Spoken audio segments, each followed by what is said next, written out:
गरमागरम वरण आणि त्याच्यासोबत ही भाजी. आता कोणती असा ही भाजी ती पुढे बघा. तर मस्त मालवणी पद्धतीची ही भाजी करतोय, एकदम सोपी आणि चविष्ट. तर काय करायचा, तेलामध्ये मोहरी घालायची, जिरा घालायचा, 2 ते 3 ठेचलेले लसणीचे पाकळी घालायचे, कांदो घालायचो, हळद घालून छान मिक्स करायचा, नंतर घालायचो टोमॅटो आणि चवीपुरता मीठ. आता हा गेलो आमचा मालवणी मसालो.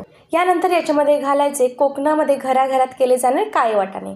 तर उकडून घेतलेले हे काळे वाटाणे असत, हे थोडे या मसाल्याबरोबर मिक्स केल्यानंतर याच्यामध्ये कोवी कोवी गवार टाकायची.